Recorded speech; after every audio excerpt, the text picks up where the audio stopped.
de la Universidad de Buenos Aires, en parte porque integro hace muchos años el Laboratorio de Inteligencia Artificial, el que me ha invitado generosamente Juan, y también tengo el gusto de ser profesora de varios posgrados, como decía el doctor Vergara, en el área de Derecho Privado. Bueno, ahí ven, la convocatoria se relacionaba con la inteligencia artificial en el ejercicio de la profesión, de la abogacía, ¿no? Entonces nos vamos a centrar específicamente en ese punto, en cómo impacta en el ejercicio de la abogacía, porque obviamente podríamos hablar muchísimos aspectos y podríamos profundizar muchos temas. Vamos a hacer unas misceláneas de algunos de los impactos de cómo cambia nuestro ejercicio profesional estas nuevas herramientas, en particular la inteligencia artificial generativa.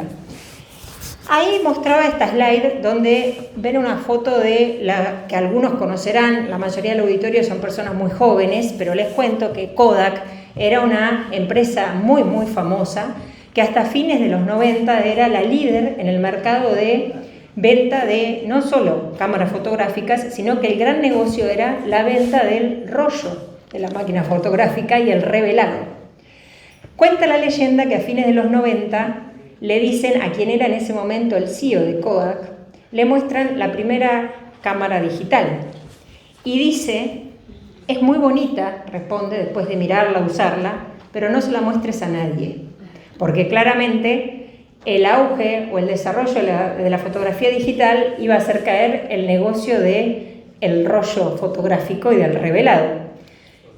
A partir de esa anécdota, que no sabemos si es tan real o no, lo cierto es que se popularizó dentro de los estudios del comportamiento lo que se llama el efecto Kodak, que tiene que ver con un sesgo del comportamiento, un sesgo cognitivo, que se relaciona con la incapacidad que tenemos los seres humanos de adaptarnos a los cambios tecnológicos, de predecir y cambiar nuestros hábitos y nuestro trabajo y nuestra profesión a la velocidad o a la necesidad que imponen los cambios tecnológicos. Hoy se dice, quienes son expertos en el mercado de la abogacía y que están haciendo mediciones ya hace muchos años respecto de cómo impacta en el mercado laboral de la abogacía, digamos, cuántos menos abogados se contratan en cada área, o más con determinada especialidad, o menos juniors o más seniors, de acuerdo a cómo evoluciona la inteligencia artificial aplicada a la abogacía, que existen numerosos estudios empíricos en el mundo. En particular, les recomiendo Mirada 360, que es una ONG europea que tiene programas, podcasts y publicaciones muy interesantes en relación a estos resultados. Estos especialistas dicen: estamos en el momento Kodak para la abogacía en relación a la inteligencia artificial y en particular la inteligencia artificial generativa. ¿Por qué? Porque estamos en este momento en el cual, si no damos los pasos que tenemos que dar para adaptarnos, nos quedamos afuera. Mejor dicho, quienes no den o no sean capaces de captar y dimensionar el fenómeno del impacto de la inteligencia artificial en el ejercicio de la profesión van a quedar afuera del mercado o ya están afuera. Entonces, ¿qué tenemos que hacer? Y ahí viene el gran tema: cómo innovar. En esta publicación, que es absolutamente imprescindible para empezar a entender el impacto de la inteligencia artificial en el ejercicio de la profesión, una publicación del Laboratorio de Inteligencia Artificial de la UBA sobre implementación de inteligencia artificial generativa en estudios jurídicos y departamentos legales de distintas organizaciones, se comienza presentando los resultados de una famosa encuesta del año pasado, en la cual se refleja que el 73% de los abogados y abogadas encuestadas en el mundo reconocen o admiten que la inteligencia artificial generativa va a ser una herramienta útil, necesaria, y que la tecnología mejora el desarrollo profesional. Pero a su vez, aproximadamente el mismo porcentaje no sabe cómo usarla o no sabe cómo aplicarla al ejercicio profesional. Y ese es el gran desafío: cómo innovar, cómo hacer que esa innovación que nos mejora nuestras capacidades, nos mejora la productividad, la eficiencia, nos permite tener mejores resultados y además también implica una ampliación del campo profesional. ¿Cómo hacer que esa innovación sea útil? Bueno, ustedes dirán: no será tan difícil, es cuestión de conocer cómo funciona un sistema, cómo lo aplico y listo. No, hay muchos problemas, muchísimos problemas. Primero, empezando por qué entendemos por innovación. Y esto ahí nos genera un abanico de problemas. Les pongo un ejemplo que conocemos todos. La rueda, ¿cuándo se inventó? Más o menos en el siglo IV a.C., dicen, ¿no? En los primeros registros. Las maletas o las valijas para transportar bienes personales más o menos deben ser muy antiguas también, supongo que desde esa época. ¿Desde cuándo existe la valija con rueditas? Recién a fines de los 70 se puso, digamos, ruedas a una maleta, pero recién a fines de los 80 se patentó la primera valija con rueditas como carry-on que conocemos hoy. ¿Qué quiero decir con esto? Ustedes verán, ¿qué tiene que ver esto con lo que estamos hablando? Tiene mucho que ver con que la clave de qué significa innovar para mejorar, para tener mayor productividad, no es sencillo. Innovar a veces, las grandes innovaciones no tienen que ver con muchísima tecnología o tecnología muy compleja, sino que la innovación tiene que ver con nuestras prácticas, con nuestros hábitos en el ejercicio de la profesión y unir puntos de distintas características. Cuando incorporamos tecnología, necesariamente tenemos que cambiar algunos hábitos, tenemos que cambiar la forma de hacer algunas cosas y a veces son pequeños cambios. Un problema que tenemos cuando hablamos de innovación en el ejercicio de la profesión o en cualquier campo, cuando hablamos de innovar e incluir tecnología, es caer en lo que se conoce como el fenómeno del overgetting, que está ahí mencionado en la slide. ¿Qué es eso? Bueno, como todo fenómeno, cuando ocurre, tenemos en un extremo en particular con los fenómenos vinculados a la tecnología. Tenemos en un extremo aquellos que son muy entusiastas y muy fanáticos de la tecnología, entonces ven solamente los beneficios, ponen el énfasis en los beneficios y le quieren poner tecnología a todo. Después tenemos en el otro extremo los que solo ven los riesgos. En la abogacía y la incorporación de inteligencia artificial a la abogacía, este fenómeno se ve palmario. Después están quienes vienen, nuestros colegas, que solo ven los riesgos y solo hablan de los riesgos de la inteligencia artificial y todos los problemas que acarrea. Y obviamente que cuando les decimos que los abogados y abogadas estamos siendo desplazados, dicen, no, eso no puede ser, nunca vamos a desaparecer, porque eso es algo que no estamos dispuestos a aceptar. Siempre se va a necesitar un abogado que intervenga en el conflicto. Bueno, en el extremo de los entusiastas, uno dice, bueno, necesitamos entusiastas en las organizaciones, en los estudios jurídicos, en las áreas legales de cualquier organización para poder incorporar tecnología. Pero el problema es que cuando el entusiasta que solo ve el beneficio suele caer en el overgetting. ¿Qué es eso? Es ponerle tecnología a todo sin pensar qué utilidad reporta, y a veces innecesariamente. Un gran problema que tenemos, hoy lo vemos en algunos sectores de la administración pública, que ese fanatismo por ponerle tecnología a todo hace que se pone tecnología para repetir los mismos procesos que hacíamos analógicamente de la misma manera, pero con tecnología. Lo mismo se hace, pero digitalizado, sin ponerse a pensar si tiene sentido hacer lo mismo, pero digitalizado. En la provincia de Buenos Aires, por ejemplo, cuando empezó a usarse la cédula digital a través de la MEB, se usaba la misma cédula con la notificación con el oficial notificador en papel, la única diferencia que estaba digitalizado y subido a la MEB. Entonces uno dice, ¿no podemos pensar en que hoy la tecnología nos permite otro sistema de notificación eficaz y que hay otras provincias que ya lo adoptaron? Eso, repetir lo mismo que hacemos, pero con tecnología, es un problema de overgetting, que muchas veces lo que implica es que no aporta nada a la tecnología. Es más, a veces solo aporta costos, porque es el costo de poner la tecnología, de que se aprenda a usar y no cambió nada en nuestras prácticas o no aumentamos la productividad o no lo hicimos en la medida que lo podíamos hacer con la nueva tecnología. La otra es, por ejemplo, el fanatismo de hace un tiempo atrás, ahora creo que está un poco más calmado, de querer ponerle blockchain a todo. Todos querían tener blockchain. Entonces, por ejemplo, una pequeña universidad provincial de la provincia de Buenos Aires, que tiene pocos estudiantes, que nunca tuvo ningún problema en la certificación y el procedimiento para otorgar los títulos, puso blockchain en el procedimiento para certificar todo el trámite hasta entregar un título. Obviamente esto se anunció con bombos y platillos. ¿Tiene sentido? Algo que son pocos pasos de un proceso simple que tiene un bajo riesgo en el proceso de certificación porque funciona adecuadamente el control de riesgo que históricamente se utilizó. Bueno, Esto del blockchain a todos les habrá pasado, de haber escuchado que cada uno quería tener blockchain. En algún lado no entendían muy bien cómo funciona, pero querían tener blockchain. Ese es un ejemplo del overgeeking. Tanto el overgeeking como aquellos que se niegan, porque se niegan por los riesgos, porque solo miran los riesgos, en cualquier caso son problemas de percepción que tienen que ver con los límites de la percepción humana. Los seres humanos somos seres sesgados.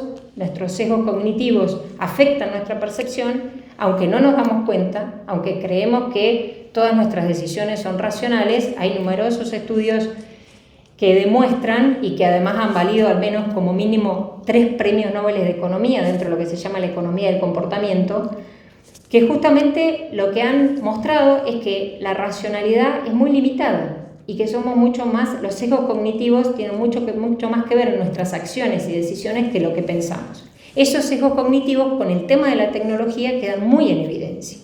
Entonces, ¿cómo hacer para superar estos problemas de percepción y para poder tomar lo mejor de las ventajas, los beneficios que nos da la inteligencia artificial y hoy en particular la inteligencia artificial generativa en el ejercicio profesional? ¿Cómo hacer? Bueno, Juan va a explicar en detalle muchas cuestiones del cómo. Yo me voy a enfocar ahora en algunas consecuencias en el ejercicio profesional que tienen que ver con el cambio de la dinámica que recién comentaba. Por un lado, y Juan se va a extender en esto, obviamente la inteligencia artificial nos permite ser mucho más eficientes, más productivos, tener mayores resultados o más rápido con menos cantidad de recursos. Y eso es indiscutido. Originalmente, hace un tiempo atrás, solo esto estaba puesto el foco en las tareas repetitivas, rutinarias, que se podían automatizar. Hoy, la inteligencia artificial generativa nos permite también ser más eficientes en tareas complejas. Y ahí es lo que a muchos deja perplejo, porque dicen no, o hay alguien que usó el chat GPT una sola vez y dice, es como un alumno con la guitarra, que lo único que dice es azaraza y eso no sirve para nada. En realidad hay un problema, hay un sesgo que evidentemente el que dice eso es porque no sabe usarlo, porque no sabe promptear, de lo que va a hablar Juan. Hoy realmente el ChatGPT u otras herramientas de inteligencia artificial generativa pueden dar respuestas a problemas complejos con bastante precisión. No digo que nos permitan reemplazar al profesional en todos los casos, pero nos pueden ayudar mucho, lo que era impensado hace unos meses atrás, porque cuando salió el chat GPT-3 en el noviembre del 2022 era impensado que estuviéramos hablando hoy de esto, ¿no? En poco tiempo vemos que también nos sirve la inteligencia artificial generativa para algunas tareas complejas. Entonces, ¿puede ser mucho más productiva nuestra tarea, ser más eficiente? Sí.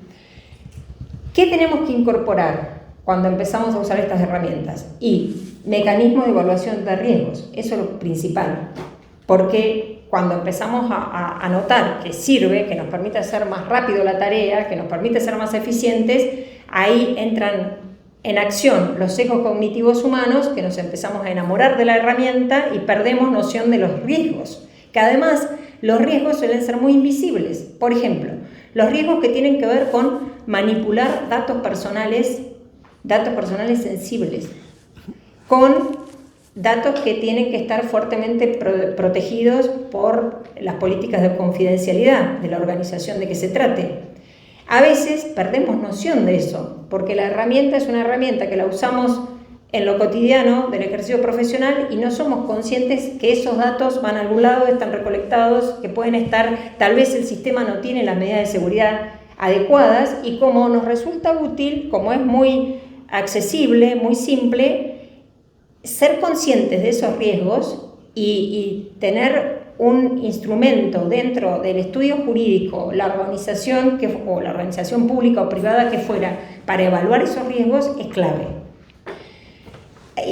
El otro tipo de riesgos tienen que ver con sesgos algorítmicos, que el programa tire resultados que sean sesgados por razones de género, de raza, de religión. Y ese tipo de sesgos también, si no tenemos usuarios que estén pendientes de identificar, de evaluar de manera periódica esos problemas, ahí vamos a tener un problema que puede pasar inadvertido.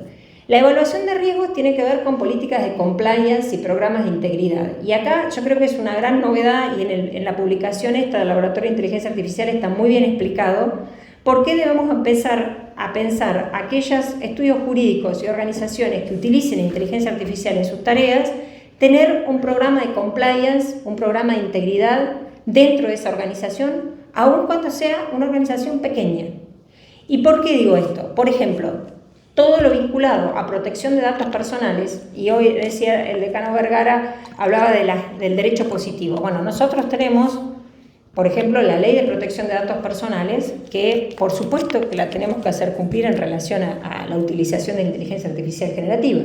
También tenemos algunos documentos, como el documento, las recomendaciones para inteligencia artificial fiable, que se aprobó el año pasado, en junio del 2023, por lo que era la Subsecretaría de Tecnologías de la Información de la Nación, que está enfocado al sector público, pero aquellos abogadas que se desempeñan en el sector público también tienen que tenerlo en cuenta, y es una normativa, en realidad un documento a tener en cuenta. Y por supuesto también todos los estándares de ética profesional, que los tenemos que aplicar aquí cuando usamos inteligencia artificial generativa. ¿Qué tipo de cuestiones tengo que tener en cuenta en un programa de compliance o un programa de integridad dentro de un estudio jurídico o de cualquier organización que use inteligencia artificial?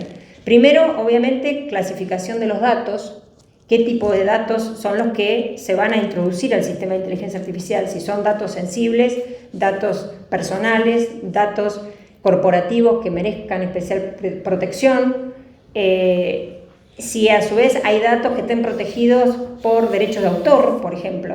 Esa clasificación de los datos es fundamental y tengo que tener algún protocolo para que la utilización del sistema de inteligencia artificial se haga, pero que quienes lo hagan puedan ser conscientes de qué datos se están introduciendo al sistema y qué medidas hay que tomar a su vez para proteger esos datos.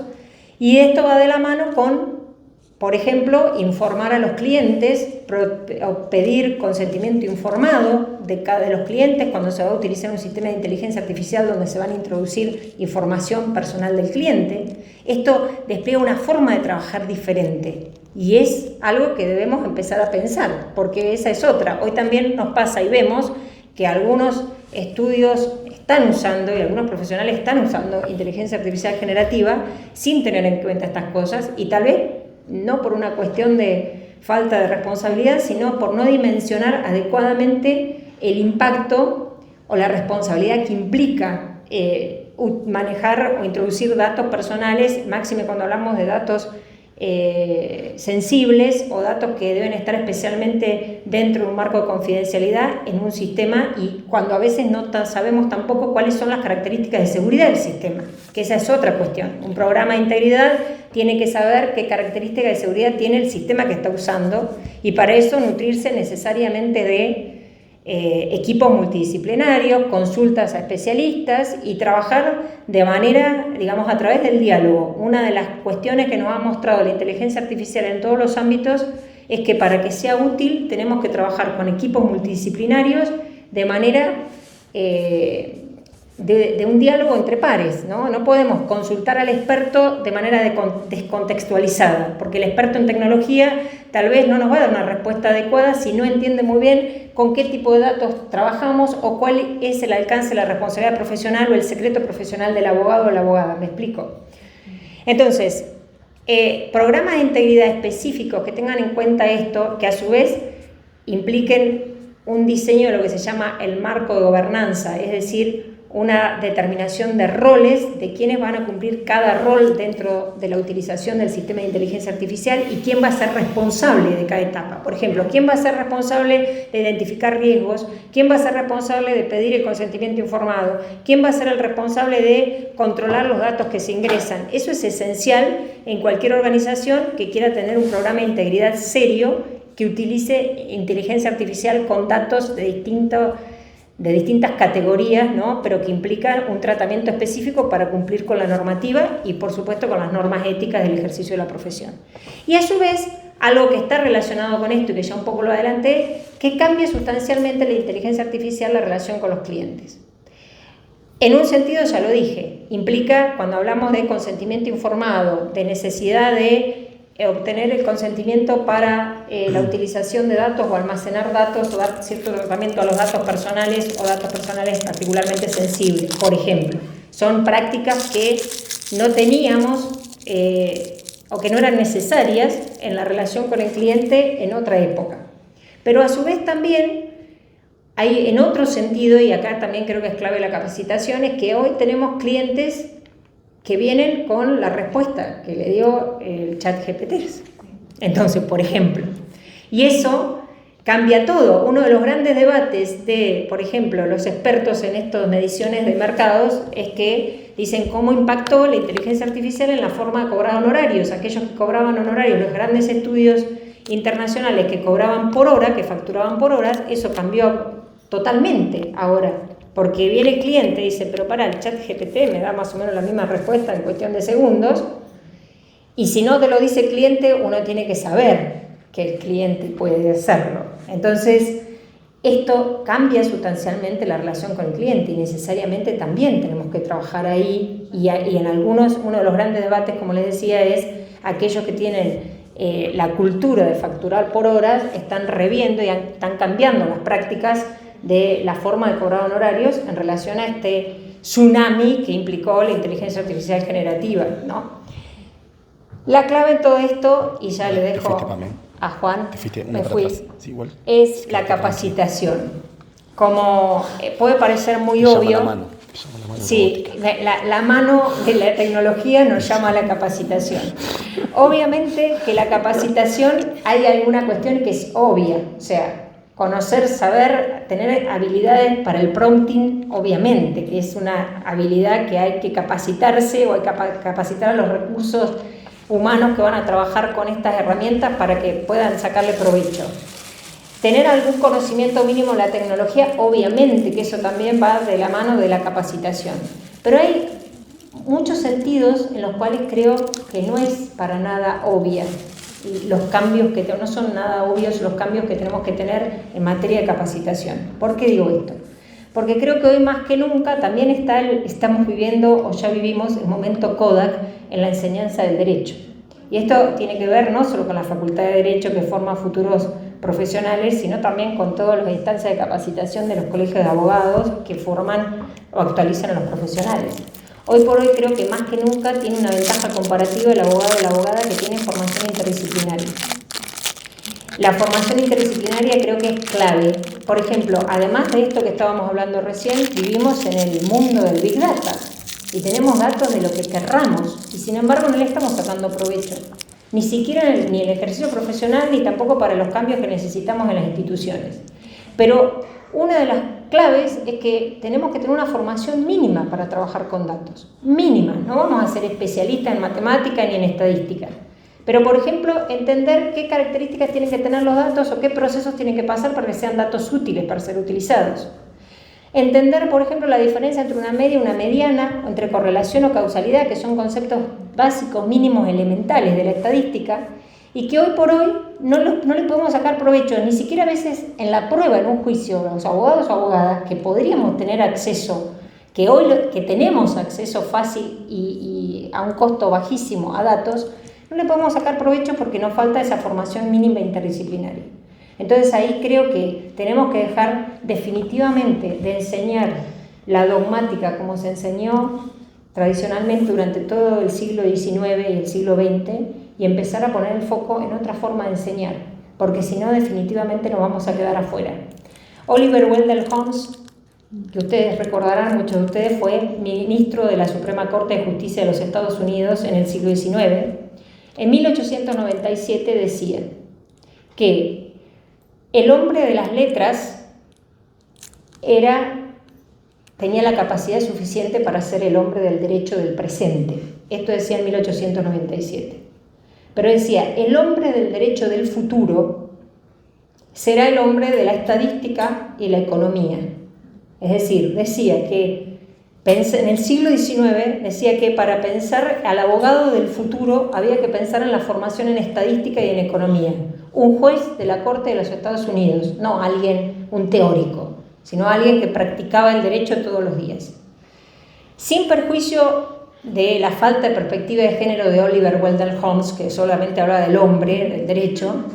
Hoy diríamos que los hombres y mujeres del derecho del futuro necesariamente son aquellos que tengan formación interdisciplinaria y no solo que tenga que ver con nociones básicas de estadística, sino que tenga que ver con nociones básicas para poder sacar las ventajas que tenemos hoy al alcance de la mano con la inteligencia artificial y con todas las tecnologías de la información. Muchas gracias.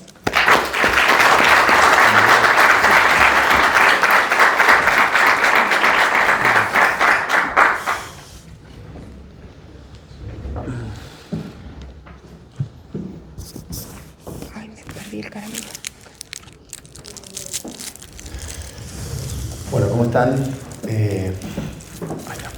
Ahora sí. Muy buenas tardes a todos y a todas. En primer lugar, a Ricardo Gilaverra, el presidente del colegio, al decano que se fue, a Raúl, a Oscar Sopi, a la gente de la Facultad de Derecho de la Universidad de Buenos Aires, a Carlos Masveles, que siempre nos han impulsado para que podamos avanzar en esto de impulsar un laboratorio de inteligencia artificial en una facultad de Derecho que es inédito. No hay en ningún lugar de Occidente, desde el 2018 existe un laboratorio de inteligencia artificial. Y por supuesto a Antonio Martino y a Horacio Granero, que han sido pioneros en Argentina, aunque con diferente impacto, pero en su momento insistían mucho con un tema en los 80 y en los 90, que era como hablar de, no sé, otra que Volver al Futuro. Era como Marty McFly en Volver al Futuro 3, que se fue al lejano oeste, y te hablaba en ese momento de inteligencia artificial, porque decía, ¿qué? No sé ni lo que son las computadoras, como me hablan de inteligencia artificial. Con lo cual, también un reconocimiento a ellos. Gracias también a todos los organizadores de este evento y de este ciclo de charlas, Paula Colombo, y a todos los que suelen estar acá detrás de esto. Yo voy a tratar, gracias Pame por venirte, ella está en Bahía Blanca, pero siempre laburamos en conjunto y es un placer trabajar con Pame, una amiga, una genia. Miren, esto es... Yo voy a tratar, cambié, en general suelo cambiar, escuché a Pame, los vi a ustedes y dije, bueno, cambio todo lo que iba a decir. Miren, esto es una IA gratuita. Es tan simple como ustedes van a Gemini, Google, y ya está. Entonces, acá es lo que yo quería poner como título, la democratización del acceso a la IA. Vamos para atrás. En los 80, yo le decía, Ricardo, entra a Internet. Me decía, Juan, ¿de qué hablas? Se inventó Internet, pero en Argentina yo no entraba a Internet en los 80. Y en los 90 hasta cierto punto. Fines de los 90. ¿Se acuerdan? ¿Sí? ¿Ese ruidito? Sí, bueno. En un momento, los 2000, se convirtieron en que Internet tuvo una cara.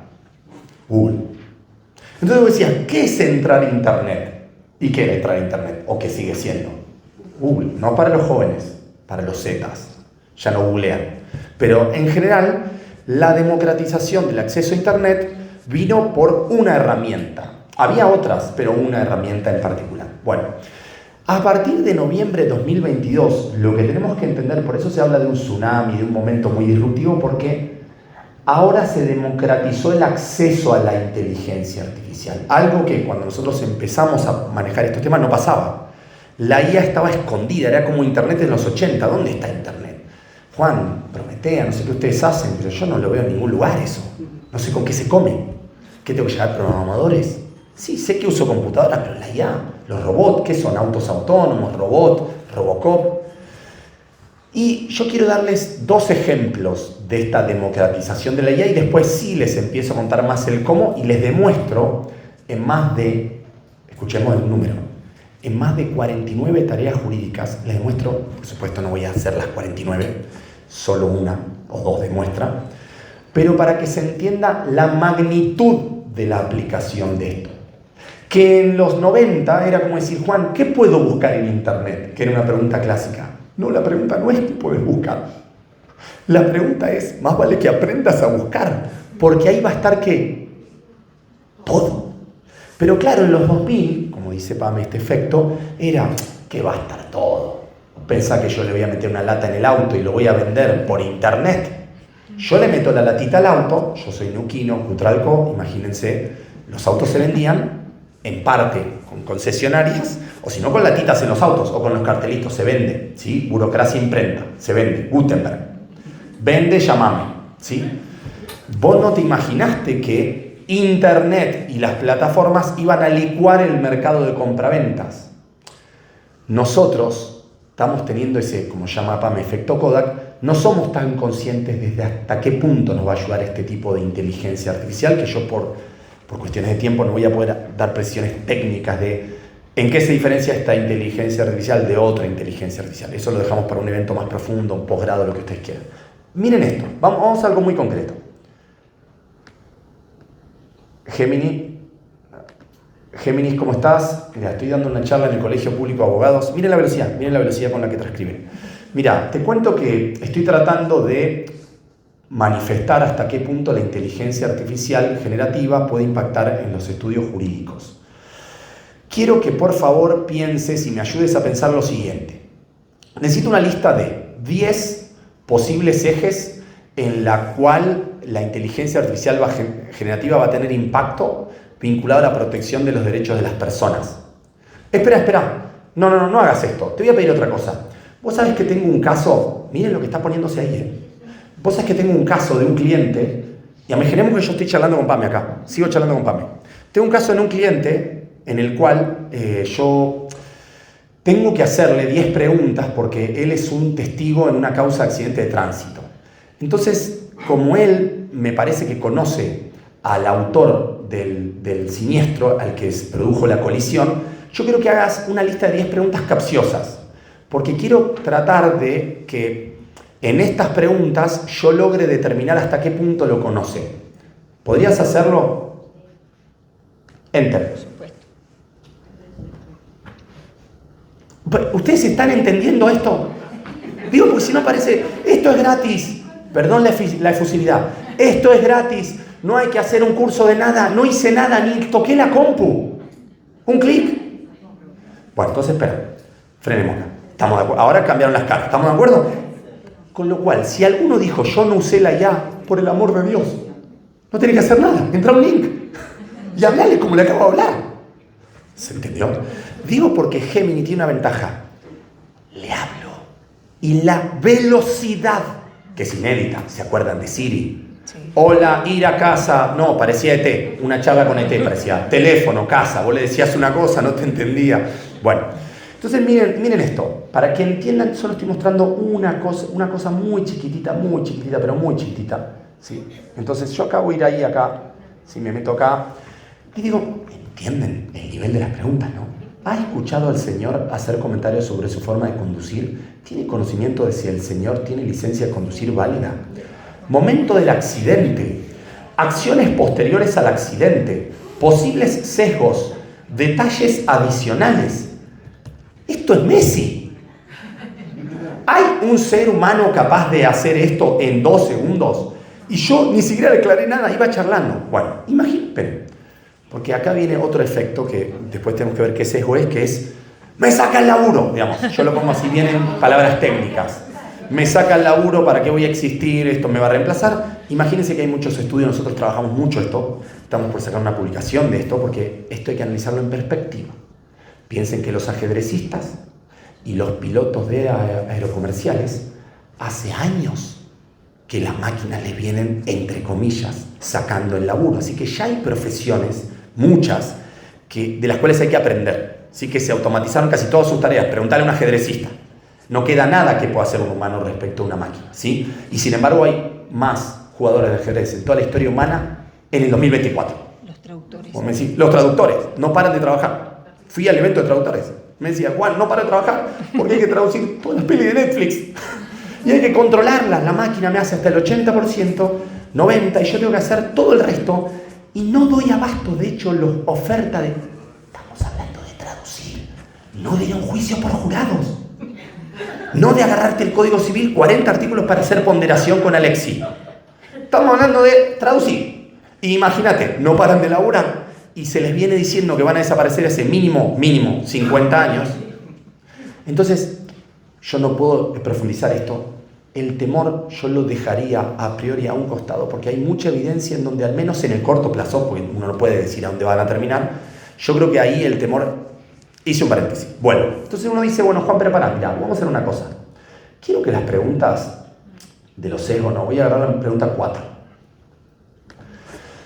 La pregunta 4, que se refiere a dónde se encontraba usted en el momento en que ocurrió el accidente, qué estaba haciendo, quiero que la cambies. Quiero que ahí pongas un par de ejemplos y quiero que hagas analogías con Disney, Star Wars y con la proeza que se hizo en el juicio a las juntas.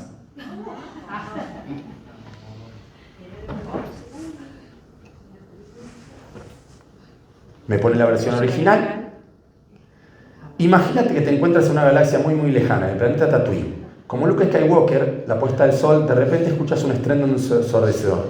¿En qué punto de Tatooine te encuentras? O bien, imagina que te encuentras en el juicio a las juntas militares, como uno de los testigos que presentó. De repente me dice, uno dice, Juan, yo no puedo caer con esto a un juzgado. Yo digo para entender bien, es decir, es una obviedad que yo no voy a ir con esto a un juzgado. Por eso se llama generativa. Porque va mucho más allá de lo que se escribieron los humanos para hacer preguntas para un testigo. Y puede combinar otros datos que se llama datos sintéticos. No quiero profundizar esto. Entonces voy a decir, Juan, pero pará. Esto es un ejemplo burdo. Pero ¿qué pasa si yo agarro muchas preguntas que se hicieron a un testigo y le digo, ahora me voy a echar ChatGPT. Hola, ¿cómo estás? Porque ChatGPT para hablarle te lo tenés que bajar en el celu. Por ahora no le podés hablar desde la compu. A Gemini sí. Entonces, hola, ¿cómo estás? Quiero que actúes como... Espera, no es mi teclado, actúes como 3 expertos en testimoniales vinculados al derecho civil basado en responsabilidad por accidente de tránsito. Quiero que estos 3 expertos razonen lo siguiente. ¿Cómo es posible que un testigo de un accidente de tránsito pueda dar un testimonio veraz, sin mentir o distorsionar el relato? Que esto no se puede, según los cientistas conductuales, todo es distorsionado, pero no importa. No, al estar con Pamela acá tengo que hacer una serie de aclaraciones. Bueno, sin distorsionar el relato. Quiero que los argumentos de los 3 expertos se pongan en una tabla para que pueda ver cómo ellos lo hacen. Luego quiero una conclusión consensuada. Yo acá estoy poniendo un prompt muy básico, porque no le estoy diciendo el juicio es ahí que lo veo a Nachito Viglieri, es en la provincia de Buenos Aires, en algún lugar de la provincia de Buenos Aires, la calle es tal. Y si uno se llaman prompts mucho más contextualizados, optimizados. Bueno, ahí hay una serie de cosas. Yo no puedo acá, imagínense que esta es una charla muy básica. Nosotros en el posgrado enseñamos a hacer prompts, hay muchas técnicas de prompt. Porque imagínate que esto es como internet, es como petróleo. Vos le podés sacar más o menos petróleo en función de cómo sepas que estas máquinas funcionan. Yo solo les estoy mostrando lo básico. Entonces yo le voy a poner acá Enter. Yo mientras tanto, por eso esto lo llamo los Avengers.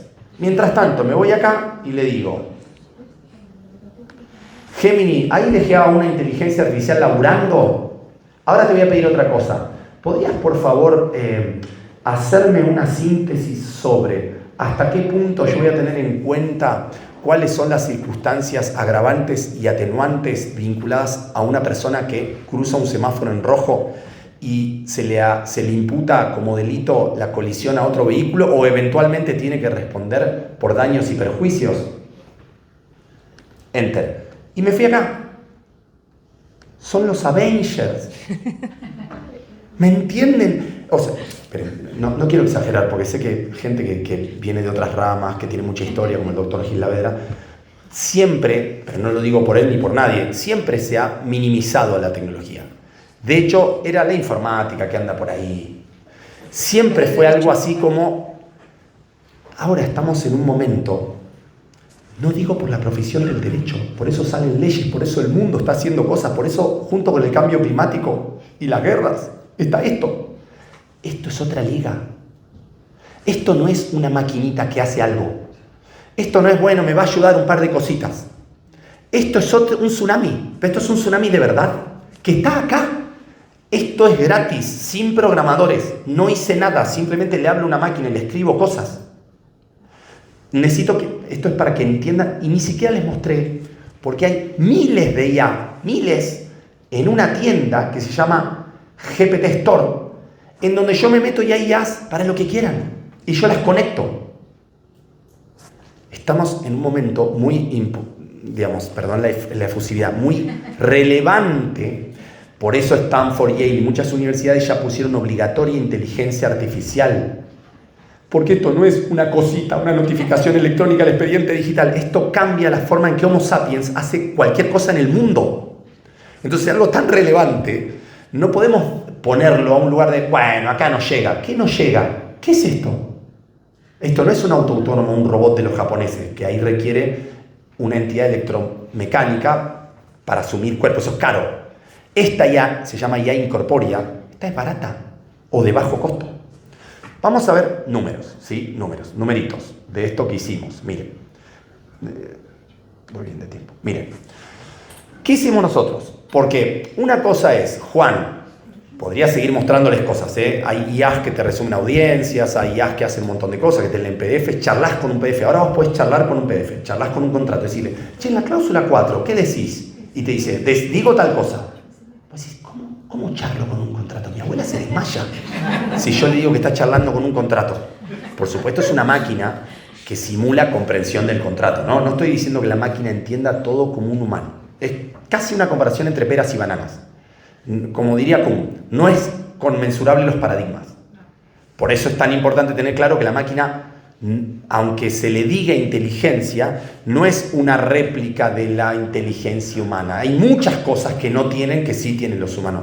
Por eso no estoy tratando de antropomorfizar esta tecnología, es decir, no estoy tratando de humanizarla. Simplemente que estamos entendiendo cómo el autito dejó de ser un carruaje y ahora se puede ir a cualquier lado por un vehículo. Bueno, ahora la IA es como el siglo XX en los transportes a motor. Ya cada vez va más rápido, cada vez va más rápido, cada vez más rápido. Miren esto. Nosotros, ¿sí?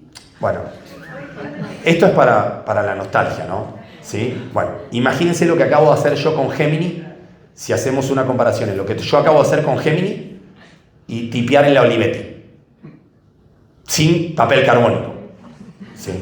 Que era el primer blockchain de la historia, ¿no? Te pasaba los datitos, ¿sí? Te pasaba el datito y te pasaba el datito. Bueno, entonces, Juan, ok, acá yo después les dejo el QR, este es un libro gratuito, ¿sí? Lo hicimos con un estudio muy grande, una asociación de España que se llama Legal Tech. Hoy en día en Argentina esto no es muy conocido, en el mundo ya la industria Legal Tech es como hablar de derecho comercial o como hablar de derecho laboral. Es gigantesca. Si yo les muestro los gráficos del ecosistema Legal Tech en Brasil y en España, van a decir, ¿qué? Pasa en Argentina, vieron que la tecnología, como dice Pam, el sesgo, es el sesgo de atrás, como Gasalla. Bueno, entonces fíjense en esto. 27 tareas. Vos decís, Juan, ¿qué tareas? Después hay otras más.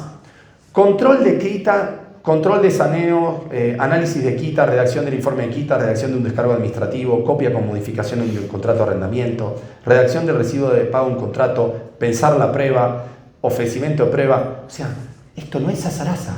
Puedo seguir, tenemos un Excel gigante. Puedo seguir y seguir. Más de 300 personas hicieron las pruebas, incluyendo nuestros equipos. No es que Juancito lo probaron 3.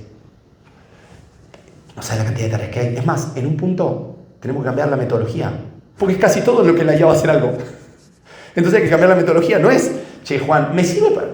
Típica pregunta. Juan, ¿me servirá para la elaboración de un contrato de locación? Sí. ¿Me servirá para la confección? Sí. El tema es, ¿te sirve mucho? ¿Te agrega valor? ¿Hay protección de datos? Bueno, y ahí viene una serie de preguntas del cómo. Ahora, ya tenemos que salir del escenario, ¿me sirve la IA? Porque acá les presento la evidencia empírica de qué significa que la IA sirva, porque siguen las tareas, siguen, ¿sí? ¿Qué es? Por ejemplo, redacción de carta documento, pago, pliego testimonial. Bueno, miren, de todas esas tareas, en el 73%, que tareas son complejas, por ejemplo, mejorar la redacción de una demanda no clásica, no de las planchas. Eso no lo puede hacer cualquier persona, estamos de acuerdo, ¿no? Vos no se lo das a un paralegal, o se lo tenés que dar a un semi-senior o a alguien que sea, porque si no, no te va a mejorar los argumentos de esa demanda, ¿estamos de acuerdo? Bueno, en las tareas de complejidad alta y en las tareas de complejidad media, aumenta la eficiencia 73%. ¿Ustedes toman dimensión de lo que significa 73% de algo? Vamos a ponerlo más concreto. De 100 minutos a 20 minutos. De 40 minutos a 10 minutos. De 35 minutos a 12 minutos. No hay nada que yo sepa, no sé, vos me dirás, nada más disruptivo en toda la historia humana que aumente la productividad masivamente en todas las profesiones humanas a este nivel y a bajo costo. Nunca en la historia. Ni la compu, ni la computadora, ni el procesador de texto. ¿Entiendes que estamos hablando de otra de la galaxia? Imagínate, tengo que hacer confrontar 10 preguntas, una testimonial, y yo me puedo quedar que me haga 100, 200 preguntas. Y yo voy editando y diciéndole, esta no me gusta, esta cambiala. Solo una testimonial. Imagínense la cantidad. ¿Qué es lo que vimos? Así voy. Pusimos a gente que no sabe promptear en los posgrados. Yo dije un posgrado en Salamanca y en la UBA de inteligencia artificial. Y agarramos 49 tareas y pusimos a 301 personas a probar. ¿Sí? Acá van algunos highlights. Podemos decir, Juan, busco jurisprudencia. Danger. ¿Sí? Porque en general, entre el 27% que pueden ser respuestas incorrectas y el 6,8% que son incompletas, no es uno de los mejores usos. Dependiendo qué tipo de IA use. Porque esa es la primera que usamos nosotros. Porque nosotros tenemos, yo lo podríamos llamar, Pame, lo bautizamos el sesgo del tesauro. El sesgo del tesauro, palabras clave, que busque. Entonces vos decís, voy a usarla ya para que busque. No es el mejor uso. ¿Por qué? Porque no puedo explicarlo técnicamente. Tiene explicaciones técnicas. Después, Juan, en contratos. Bueno, en contratos tenemos. Y así podemos ir por cada una de las tareas y por cada una de los segmentos. Nosotros estamos, que yo no tengo problema en hacerlo algo con el colegio. La Bar Association de Estados Unidos lo que hizo una opinión consultiva, se juntó con el MIT y dijeron, mirá, a los abogados les mandamos este mensaje. Guarda con esto, como si este estudio ahora está reflejado en un trabajo en conjunto para decir, mirá, guarda cómo vas a hacerlos con un NDA con tu cliente, con confidencialidad. Le decís que vas a usar IA generativa para que cuando él te diga, yo te contrato, en el contrato pone una cláusula de IA generativa. Un ejemplo entre muchos otros. Entonces uno dice, bueno, Juan, pero acá hay un montón de cosas que se pueden hacer, pero muchas, imagínense la justicia, imagínense la administración pública. Porque el estudio fue justicia, administración pública, no es solo estudio jurídico, es un estudio súper grande, con mucha gente e internacional. Voy rápidamente a otra cosa, miren. Paso la encuesta, entonces yo digo, bueno, Juan, entonces pará, ahora sí, ¿cómo? Ya hay evidencia empírica, gente de todas las provincias argentinas, gente de Colombia, de Perú, ya hay evidencia empírica de que estas máquinas nos ayudan en tareas totalmente disímiles entre sí. Y que en más del 70% es solo para asistirnos y no para reemplazarnos. Esto es la evidencia. Con lo cual ya tenemos una métrica de que no reemplazan. Entre asistencia y complemento se llevan casi el 88%. Solamente el 12% de tareas y de personas declararon, esto me reemplazó. Este aparato me reemplazó. Esta máquina, como lo quieran llamar. Pero para que entendamos que en general estas máquinas complementan y asisten más que sustituyen, ¿sí? Ahora bien, Juan, ¿cómo hacemos para yo saber cómo interactuar con estas máquinas? Y ahora sí me voy a ir a un ejemplo de cuando yo entré a tribunales, que me vine de Neuquén a estudiar a la UBA, y antes de empezar el CBC fui a rendir en la Cámara Contencioso Administrativo Federal el curso de ingreso, que incluso hasta los meritorios te hacían, sí. Tenías que en una hora o en 20 minutos te daban un textito y lo tenías que anotar, que en una Pitman, en una Olivetti, ¿sí? Y yo había hecho justo el curso Pitman. En la secundaria me había hecho un curso Pitman. Imagínense a los 14 años que había Pitman a hacer un curso en Cutralcó. digamos, bastante exótico, digamos. Bastante exótico que existiese la Academia Pitman en Cutralcó también, eran las dos cosas exóticas. Entonces, imagínense, en ese momento, ¿qué pasaba en relación con la capacitación y los PROM? Así voy a un punto. Recién se estaban comprando las computadoras para todos los poderes judiciales, ¿se acuerdan? En los 90, en toda la Argentina. Pero claro, había un delay entre que venga la compu y tu habilidad. Estamos de acuerdo, ¿no? Había un delay. El delay, es más, era bastante amplio. Ahora, ¿hay delay? No hay delay. ¿Entienden lo que mostré acá? Entonces, ¿qué planteo yo acá? Como complemento a lo de Pam. Como no hay delay, lo hablé en el grado, por eso estoy insistiendo que el decano meta IA obligatoria, como hicieron otras universidades en el mundo. Porque ya no es solo, como decía el decano, Leandro, qué pasa con el acto automatizado. Hay toda una discusión en el mundo sobre la naturaleza jurídica del acto automatizado, que es una discusión muy picante. Nosotros la pusimos en el Tratado de 4 tomos de IA y Derecho, que no la puedo poner acá. Y ese va a ser uno de los temas a tratar, la responsabilidad de los autos autónomos, y así podríamos seguir y seguir y seguir. Acá hay algo mucho más banal, que es, ¿tengo chances de competir con un estudio jurídico que tiene 5 prompters y toda su plantilla de abogados trabaja con 25 IAs?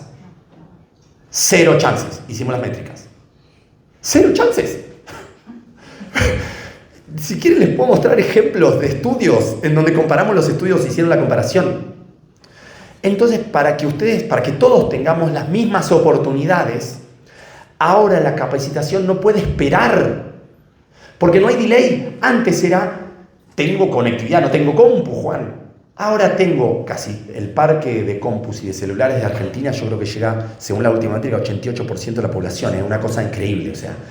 Con lo cual, no hay abogado y abogada que yo conozca que no tiene ni compu ni celular. Al menos yo no conozco ningún abogado que ejerza la profesión que no tenga ni compu ni celular. Entonces, esta tecnología llegó tan rápido y se instaló tan rápido que no tenemos tiempo para no capacitarnos. Esta es mi opinión, por supuesto, es una opinión. Estoy tratando de mostrar evidencia para esto. Por eso que yo a veces me pongo, no es la palabra nervioso, pero digo, va a llegar. Ay, cuando me dicen va a llegar, me agarra un escalofrío. Cuando me dicen, este es el futuro. Ay, es el presente. No es futuro. No me tomé el auto de Marty McFly para contarles esto. Esto está acá. Ahora, en este instante hay abogados que están haciendo esto, lo otro, y predicciones y un montón de cosas más. Entonces, con esto termino.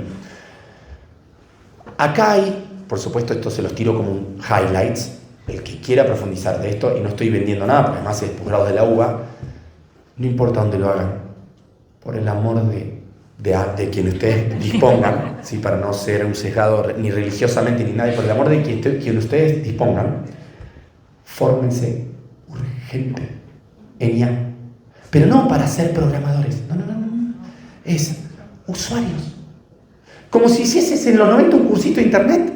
Bueno, 30 horitas, 20 horitas, las que quieras.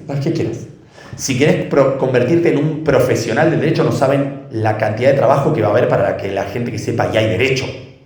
Porque las empresas tecnológicas y las empresas cada vez van a necesitar más este perfil de abogados que prompten. Entonces acá lo que hay que entender es que estas máquinas no son humanos, aunque yo le hable con un humano. Es decir, yo le voy a hablar, hola, ¿cómo andás? Mirá, estoy haciendo una reunión con unos amigos, y me va a entender todo eso, y le voy a decir, bueno, ahora te pido que hagas tal cosa. Pero como son algoritmos sofisticados, hay técnicas sofisticadas que detrás del lenguaje natural, de cuando uno le dice cosas, se encierra el beneficio, se encierra el riesgo, se encierra el daño. Estas son 4 grandes técnicas de prompt, las tienen acá, está en el libro, yo ahora les voy a poner el QR del libro para que ustedes se lo descarguen. Y obviamente, para mí estamos yendo hacia un escenario, que es el que yo quiero dejar planteado acá, que combinamos un poco algo de lo que yo pensé que iba a escapar, que eran las carpetitas amarillas de Windows. Todos estamos de acuerdo, ¿no? ¿Hay alguien que no conozca? Perfecto, ya estamos en la misma página, ¿sí? Modelo A24428, 12 del 4 de 2000, final, ultra final, super final. Después nos dimos cuenta que era la fecha. Y después tenés 200 fechas. ¿Les suena? ¿Sí? Bueno, entonces, ¿qué pasa? lo que descubrimos es que un abogado, y para hacer ejercicio profesional, después yo no puedo hablar de riesgos, en riesgos tendremos que hacer otra charla para hablar de riesgos y para hablar de privacidad, sí, porque es una charla importante, pero yo no me quiero perder la oportunidad de correr un poquito el velo, no sería el societario, sino el velo de la IA, que es, Olis llegó acá. ¿Qué es lo que me pasa cuando el otro día fui a un posgrado de Derecho Administrativo? 100 personas, le dijo, ¿quién usa IA? 3. ¿Qué? ¿Me entienden? Es como si ¿quién usa Internet? Y te dicen, no lo uso. Digo por la competitividad, si querés no lo uses más. Si querés, morite con la Olivetti, no pasa nada, o sea, no hay ningún inconveniente. El tema es, no sos competitivo. ¿Qué descubrimos? Que cuando vos encontrás una instrucción, un prompt es una instrucción, lo que yo le hice, una instrucción. Para ciertas tareas que en los estudios jurídicos suelen ser repetitivas, por ejemplo, yo trabajo en un estudio jurídico con compañía de seguro. Bueno, vienen las demandas, hay que hacer las contestaciones de las demandas. Y yo las inventé por rubros. Yo puedo armar prompts por rubro y me ayuda a contestar todas las demandas de ese estilo. Está medido. Esto es una locura de optimización. De 40 minutos a 10 minutos. De 25 minutos a 8 minutos. Entonces, nunca se inventó nada para que vos puedas contestar más demandas con la misma cantidad de gente. Digamos, sacando la compu, o sacando otras cosas, o sacando las carpetitas amarillas de Windows, que en definitiva eran una optimización frente a... no había un modelo en un papel carbónico. Estaba el modelo y vos te lo copiabas. ¿Se acuerdan que eran las tipeadoras? Acá está el modelo y yo lo copiaba. O sea, tenés que... Bueno, entonces... Prompt optimizados, etcétera. Acá, por ejemplo, mejoran la redacción. Juan, y con esto termino. Juan, pero pará. Yo antes, fíjense los usos más usuales. Que me ayude a hacer una carta de documento, que me ayude a contestar una demanda, que me haga un modelo de demanda, etcétera. Acá hay tareas que nunca nos imaginamos que una máquina nos iba a usar, a ayudar. Les voy a poner una que nosotros, en un estudio jurídico muy importante de Argentina, hicimos un convenio con el laboratorio, y demostramos la evidencia ahí, en ese estudio. Fue una Rioja y Bruchú. Hay tareas que en ningún lugar o no las puedes hacer, pero no tenés tiempo, o ni siquiera sabías que una IA te iba a poder ayudar a esa tarea. Nosotros pusimos como ejemplo la mejora en la redacción de un escrito importante. Porque eso te lo ayudó un humano. Y el humano estaba colapsado. Digamos, el senior, el paralegal, quien sea, decía, Juan, yo no tengo tiempo para revisarte la redacción. Hacela y vamos para adelante, o si no, hagámosla en una demanda o en dos. Entonces, acá les voy a poner, solo con este ejemplo y termino, la IA generativa nos va a traer nuevas tareas y nuevos desafíos. Por ejemplo, ahora voy a tener que, ya lo hablamos con varios estudios, un área de prompt. Dentro de esta área misma de contestación-demanda, vos prompteás, bárbaro, eso es un tiempo. No es que me insume tiempo, eso es un insume tiempo. Con lo cual, esto es algo que antes no existía como tarea. Y ahora, si vos querés mejorar la redacción de argumento, agarrás la resolución y le decís, quiero que me la mejores por... Entonces yo les voy a mostrar acá la iteración de prompts, que creo que la tengo por acá, ¿sí? Fíjense, de 30 minutos a 20 minutos, etcétera, etcétera. Entonces creo que acá tengo un prompt, acá está el prompt. Miren.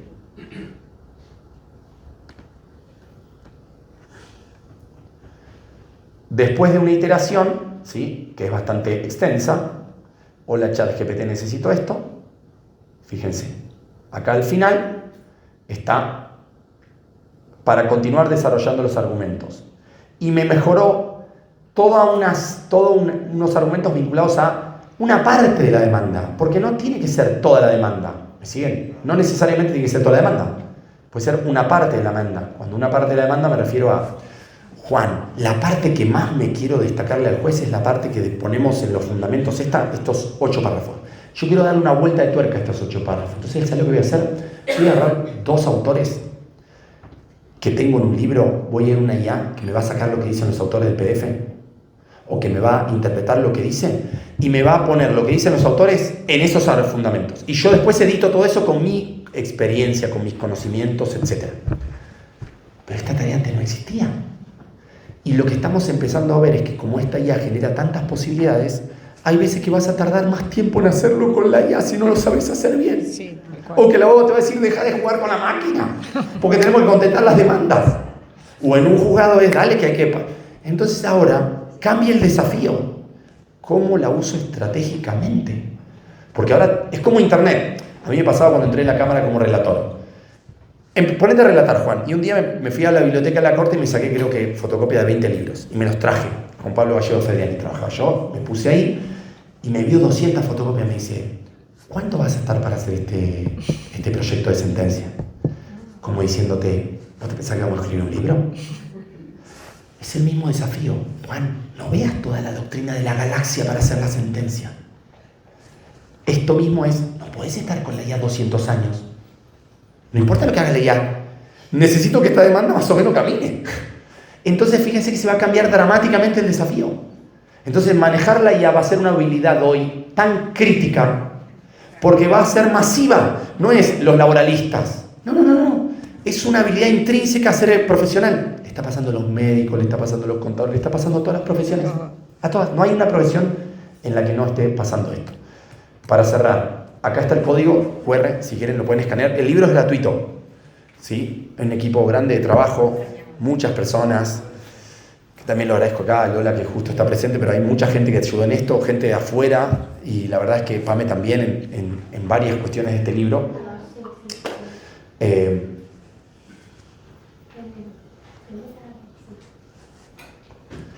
¿Listo el QR? No, perdón. El QR. Sí. Sí. Está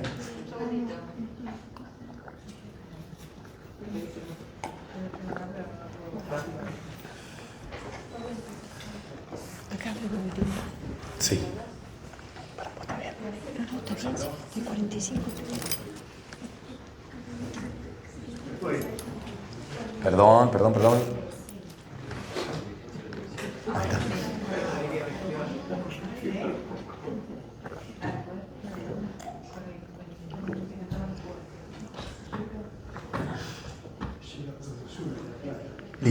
¿Listo? Dale, obvio. Igual Lola, cualquier cosa te lo piden a vos, levantá la mano si después te lo piden y se lo pasás.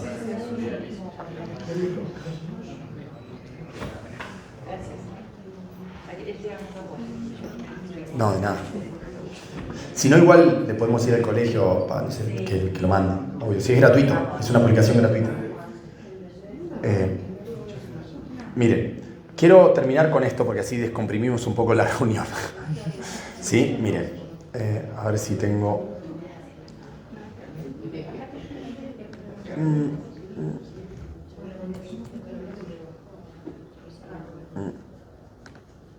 Lo hago en tiempo real esto. Escena de... ¿Para qué te quedó mal?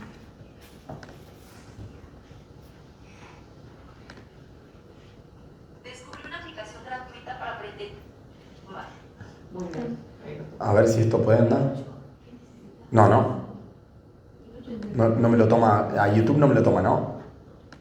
Sí. ¿Qué decís, el sonido? Sí, no me lo está tomando, pero no importa. Sí, el volumen del video de YouTube. Pero arrancó escuchando así. No. Pero no se preocupen. Bueno, esta escena, ¿se acuerdan? Esta es Shrek, la película Shrek. Y acá está Pinocho, ¿sí? ¿Por qué quería ir a esta película para hacerlo un poco? Porque además es muy abogado que a Pinocho le dicen, bueno, me dijiste para tratar de no mentir, daba vueltas, muy del estilo de un abogado o una abogada. Acá siempre viene dos aclaraciones para cerrar. Estas máquinas están lejos de ser perfectas, ¿sí? Digo porque, pero tienen una característica, por lo menos la IA generativa, estos Gemini, ChatGPT, que son una mezcla de, perdón las analogías, es para que distendamos, Pinocho, ¿sí? Y alguien que manda mucha fruta. Vieron que acá en Argentina mandar fruta, ¿qué significa? Exagerar, distorsionar. Bueno, es una mezcla entre las dos. Entonces, se requieren humanos que siempre hagan control ¿de qué? De los resultados. Porque por una razón técnica que no puedo explicar acá, por una cuestión técnica, mandan fruta e inventan.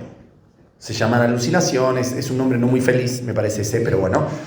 Es decir, inventan. Como pasó en el famoso caso de Avianca, que uno de los fallos, entonces el abogado lo sancionaron con $10.000. Por eso que la búsqueda de jurisprudencia, yo les puedo dar otras IAs que buscan mejor jurisprudencia o que comparan mejor texto jurídico, hay muchas, pero ChatGPT y Gemini no son buenas para eso, ¿sí? Entonces siempre sepan que los resultados de la IA tienen que ser controlados, supervisados y auditados por humanos, ¿sí? Por eso que nosotros no creemos en lo que podríamos llamar algo que en la institución sería una suerte de delegación algorítmica. Es decir, que le delego a los algoritmos. De hecho, la Bar Association en Florida, uno de las recomendaciones que nosotros lo hicimos en unas directrices para justicia y para otros organismos es, Juan, si el cliente, en la naturaleza esencial del contrato con el cliente, o cuando vos tenés algo muy importante con el cliente a definir, como la versión final de la contestación de demanda, como la pliega de posiciones, y así podría seguir, que eso sea con supervisión humana. Porque el cliente no contrató a ChatGPT, que esto va a ser un riesgo, porque yo creo que ChatGPT va a ser como Mercado Libre, va a decir, ya aprendí tanto de derecho, que ahora voy a empezar a ofrecer servicio jurídico. Creo que va a pasar, O sea, yo veo acá un riesgo. ¿Cómo hizo Mercado Libre? ¿Qué hizo Mercado Libre? Yo quédate tranquilo, yo no me meto en oferta y demanda. Ah, ¿no te metes? Preguntale ahora cómo se mete. Él compra y él vende. ChatGPT está aprendiendo la humanidad. Para mí este es un riesgo que hay que analizar y los abogados tenemos que analizar esto. Porque está aprendiendo el core de los humanos de cómo hacen las cosas. Entonces va a ser más experto muchas veces que un estudio jurídico PYME. Porque ya hay miles de estudios jurídicos PYME que lo están usando. Entonces la gente de OpenAI ya está teniendo el know-how de los abogados. Le digo porque esto es un riesgo. Y hasta esto es un dilema que hay que pensar bien, que es lo que nos pasó con las redes sociales. ¿Somos de ellos? ¿Somos marionetas? ¿Sí? Que el dilema de las redes sociales en Netflix, ¿no? Y así muchos documentales. Cuando me dicen, ojalá, esperen, miren esto, tenía volumen, pero bueno. Muchas veces dicen, che Juan, el futuro está llegando. ¿Vieron que está, por eso que amo Volver al Futuro? ¿Se acuerdan Volver al Futuro? Marty McFly, estamos todos en la misma página, ¿sí? El DeLorean, primero al pasado, después al futuro, después al pasado. Esa sería la dinámica, ¿sí? Yo creo que estamos viviendo una época en donde estamos conviviendo con los 3 periodos de Volver al Futuro a la misma vez. Es como si estuviésemos en el DeLorean. Hay gente, incluyéndome para ciertas cosas que hacen la CIA, que piensa que el futuro es algo que es ¿qué? El presente. Y hay gente que quiere volver al pasado en relación con el presente y el futuro. Y todo se está desarrollando ¿en qué? En la misma secuencia en la que uno va viviendo. Entonces, pareciera como que hay muchos futuros y muchos presentes. Y esto genera un nivel de incertidumbre y de miedo descomunal. Que yo lo he visto en las caras cuando presentaba Prometea, un algoritmo predictivo allá por el 2017, que la gente nos miraba como si hubiese bajado de té, literalmente. ¿Qué es eso? ¿Quién está ahí? Hoy en día mostrar un algoritmo de inteligencia artificial es como decir, te muestro. Entonces me parece que el desafío de esto, de subirnos al DeLorean, ¿sí? Y de ver a dónde vamos, porque me meto en Gemini y estoy en el futuro, y después voy a las carpetitas amarillas de Windows, y después en un juzgado me dicen, acá tendré que presentar el papel. Y vos decís, esto es una joda. Perdón a todos y perdón las grabaciones para hacerlo más dinámico. Vos decís, en el mismo tiempo estoy en el siglo XIX, en el siglo XX y en el siglo XXI. Lo que pasa es que antes el futuro no llegaba tan rápido y no estaba tan accesible. Yo creo que ahí está el punto. Ahora, el futuro, hay un lema que por lo menos es una cosa que nos gusta decir, en algunos casos ya es pasado. Entonces, no estamos preparados para que el futuro sea pasado. Entonces, cuando nos capacitemos, tenemos que capacitar nuestras mentes para que empecemos a cambiar nuestra manera de pensar, porque el futuro antes, los 90, era el día que llegue. Acá, las cosas llegan, no me enteré, otros la usan, mi vecino, y llega otra que yo pienso que no va a llegar, pero ya llegó. Gracias por escuchar.